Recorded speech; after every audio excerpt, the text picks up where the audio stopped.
pendant votre minorité? Oui, non. Et le premier abus, où l'avez-vous subi?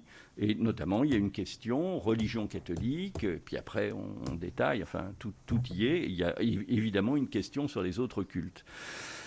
Nous n'avons pas été en capacité, là aussi, c'est comme pour les internats scolaires, nous avons le nombre de victimes, mais nous avons rencontré de la difficulté, pour le moment, à déterminer le chiffre en valeur absolue. Ce que je peux dire, c'est que sur notre échantillon de victimes des cultes, pour notre échantillon de victimes des cultes, nous en avons 88% qui sont victimes dans le culte catholique par un responsable de l'Église catholique, prêtre, donc religieux, religieuse.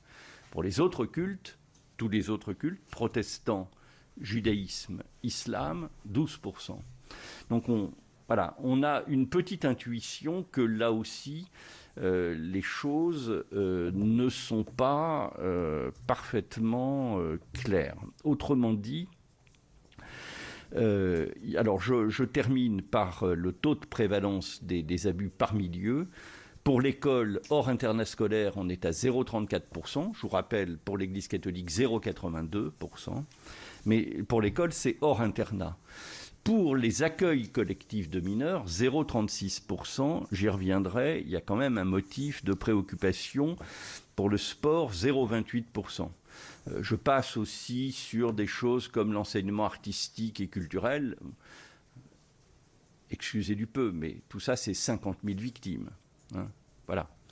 Il faut avoir une vue aussi large que possible. Et maintenant qu'on a rendu notre rapport à l'Église catholique, je pense qu'il faut regarder aussi l'ensemble du contexte. Et bon, c'est notamment la mission de la Civise, la commission indépendante sur l'inceste et les violences sexuelles faites aux enfants, qui a démarré, dont le président de la République a annoncé la création le 20 janvier dernier, et qui a démarré effectivement ses travaux, on va dire, au début du printemps.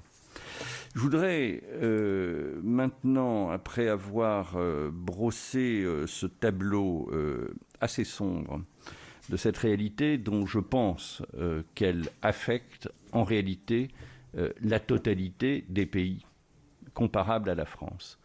Je voudrais d'ailleurs dire sur ce sujet, ce qui à mes yeux est vraiment terrifiant, c'est que les quelques éléments permettant de faire des comparaisons internationales donnent à penser que, en ce qui concerne l'Église catholique uniquement, la France ne se situe pas en haut du tableau, en haut de la fourchette, ni même au milieu, mais plutôt en bas.